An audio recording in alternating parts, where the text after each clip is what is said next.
So, what is the Metaverse? Right? What is the Metaverse? Nothing. What is the Metaverse? Hello, Ted.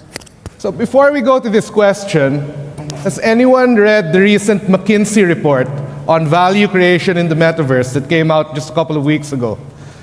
The side question they asked is, what is the value of the Metaverse? I mean, does anyone here have a guess? What's the value of the Metaverse in dollar terms?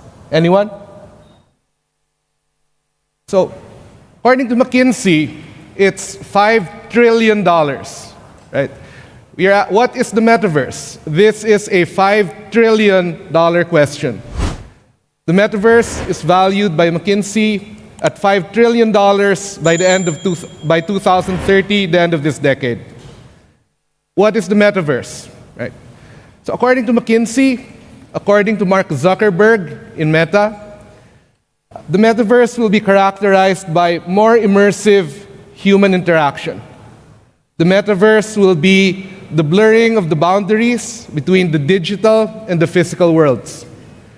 The Metaverse, according to Mark Zuckerberg, will be technology-enhanced human interaction to allow human presence regardless of space. It's as though you can be there no matter how far away you actually are. And this is all wonderful. Human presence, we felt that all in the pandemic. We're yearning for more effective human presence. But is that Metaverse? Is that the answer to the $5 trillion question we are asking today? So, I'm Oscar Franklin Tan. I'm the Chief Financial Officer of Enjin. We are helping launch Effinity, the infrastructure of the Metaverse on Polkadot. Effinity is the 6th parachain, the first NFT parachain, launched mainnet after the crowd loan last March. So we think that more immersive human interaction is wonderful, but not quite enough to build the Metaverse. This is a Polkadot conference. This is a Web3 conference. So we think that the linchpin of the Metaverse would have to be digital ownership. If you don't have genuine digital ownership, it's not quite going to be the Metaverse. If human interaction, despite more immersive technology, will still follow an underlying architecture characterized by a centralized authority, then it's still the same internet, just with better graphics.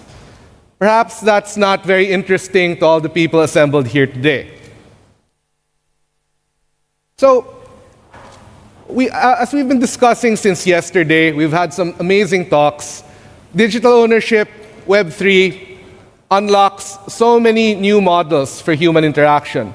Right? It unlocks governance models, it unlocks economic models, it unlocks Web3. Maybe the interesting thing is that the honest answer is that we don't quite know the exact shape or form that the Metaverse will take, despite all the amazing things we've been discussing since yesterday. But that's actually okay. If we go back to Web 2, well, who knew that the pinnacle of Web 2 would be TikTok dance videos, right? So we don't quite know what the Metaverse will exactly look like. We don't quite know yet what the answer to the $5 trillion question will be. But perhaps the interesting way of approaching the question is, regardless of what form the Metaverse will eventually take, are we building it on Polkadot? Right? Is the interoperability, the shared security, the customizability of Polkadot an excellent platform on which to build what we are calling the Metaverse, regardless of the form it's going to take? So we think Effinity is a great parachain. There's a lot of thinking, great engineering going into it. It's an NFT-specific parachain with very NFT-specific features. But even Effinity would not be enough to build the Metaverse. Perhaps against my interest, it's going to take a lot more. And I think that a lot more has been discussed in the various talks we've been having since yesterday. As an aside, we were presenting with Polkadot in Davos just a month ago. We were fortunate to have Nick Clegg from Meta to discuss Meta's vision for the Metaverse, I actually walked up to him and asked, so is Meta going to help keep the Metaverse open and decentralized? Right? Is genuine digital ownership, the Web3 vision, relevant to what Meta is building?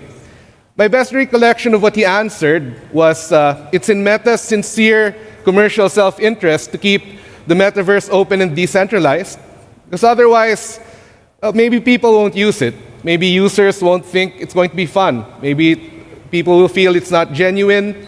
They won't be attracted to it. They won't go to it.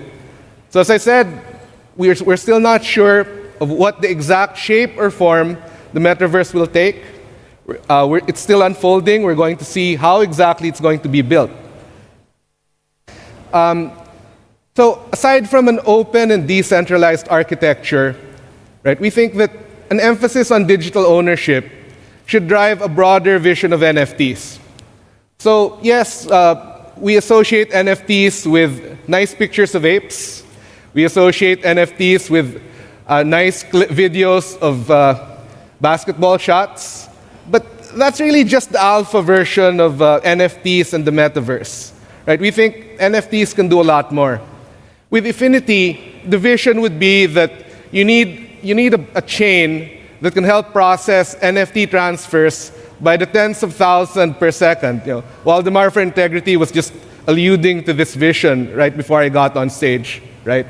So if you have this kind of vision, if you need to power NFT transfers by the tens of thousands per second, by definition, you're not having ultra-rare collectible NFTs, right? There can only be so many $1 million ape NFTs in the world, by definition, by sheer mathematics.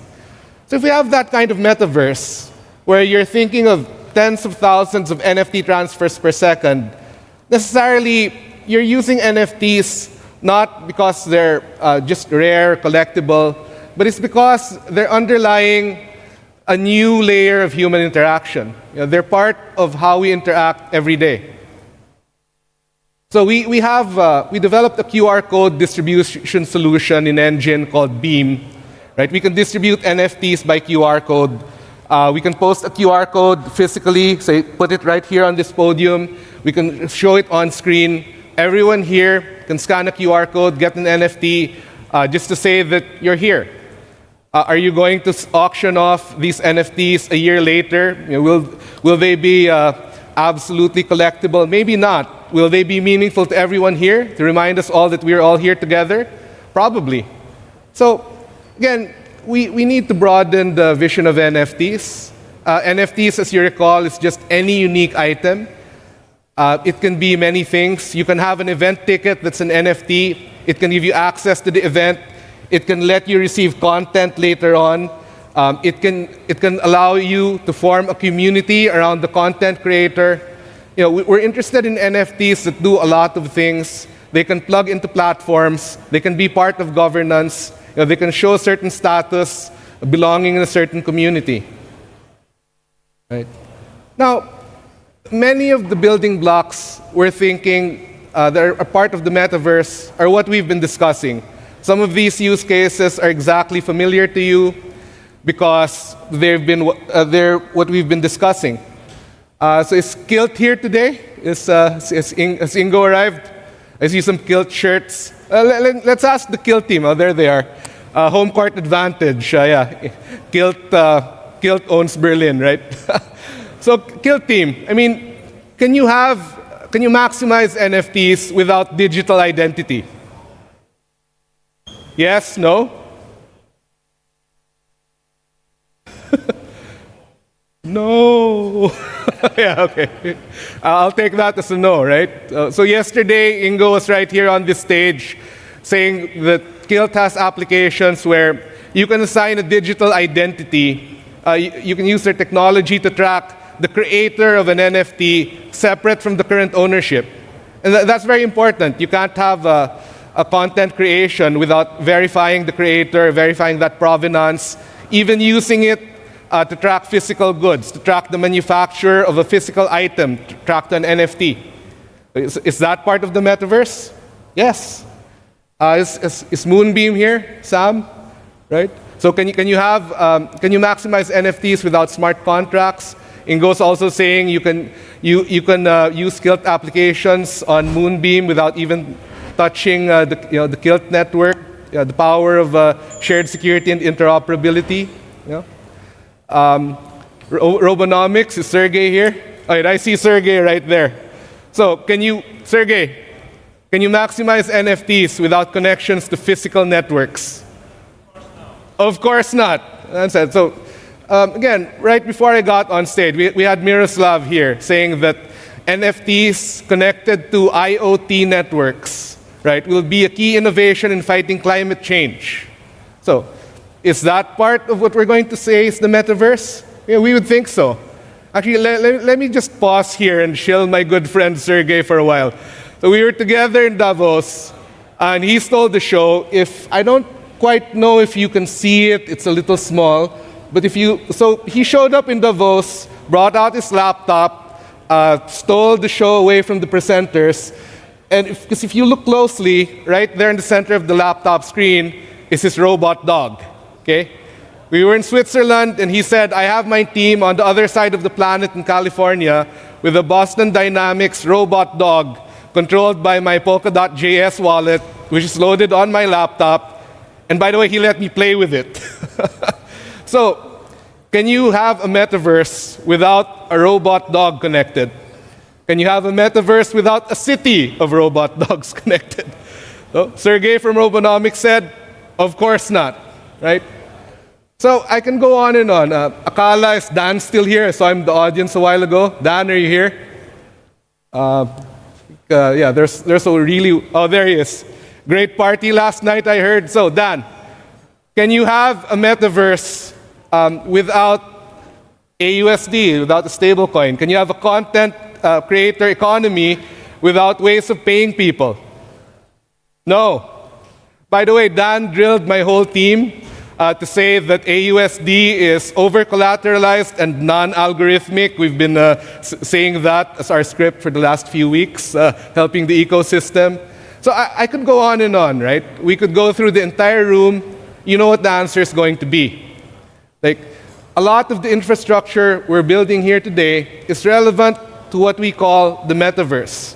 This vision of an open, decentralized metaverse, to the next layer of the internet, to deeper human interaction. But let me just pick up on some of the things we discussed in Davos, even beyond all the amazing things we've been discussing since yesterday.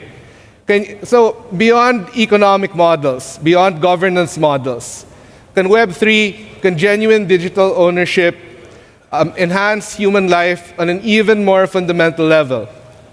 So in Davos, Dr. Gavin Wood, who we listened to yesterday, had a new challenge. Can you build a better social media using Web3? Can you restore trust and transparency in Web3? Can you, in social media? Can you reshape social media using Web3 so that you take back ownership of your data, of your interactions? Can you reshape social media so it's not built around the architecture of a centralized database underneath? Is that part of our vision of the metaverse? Is that part of an open and decentralized metaverse? It has to be. That's human interaction on a more fundamental level than we've been thinking of before. We had Nick Thompson from The Atlantic lead a panel of very senior journalists at the Polkadot Davos event. Can we put truth on blockchain? Can we put truth on Web3? That's not an abstract concept, same as how Miroslav was not discussing Web3 and climate change in any abstract way, no. Truth in blockchain. Can you use NFTs and blockchain to put news reports, the source reports of news, pictures used in news reports on the blockchain, real time, to track the components of what goes into journalism? Can you use that to restore trust and transparency in journalism? So again, even beyond everything we've been discussing yesterday, this is talking about Web3 on changing human interaction in a much more fundamental way. And sorry, my team just really laughed at this, this photo. So Dr. Gavin Wood, Web3, social media, more genuine fundamental human interaction. take away the underlying centralized database. So, again, just to sum up, sorry, my team asked me to say this. So I'm Oscar Franklin Tan, Chief Financial Officer of Effinity, of Enjin. Like, we're helping launch Effinity, the infrastructure of the Metaverse and Polkadot, the 6th Parachain, the first NFT chain. Right? We think that the Metaverse, beyond more immersive human interaction, has to be characterized by genuine digital ownership. It's not just more immersive human interaction, but more authentic, more liberating human interaction. We think that Polkadot, the shared security and interoperability, is a great platform for building it. We think we should change the narrative, right? It's not just building cross-chain interoperability. It's building the metaverse with all the components we've discussed since yesterday.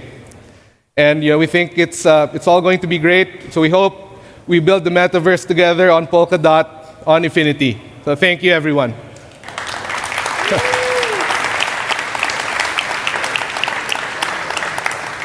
All right, we have time for one question here, and it is, what would you like to see people do in the metaverse this next year that maybe isn't created yet or been built yet?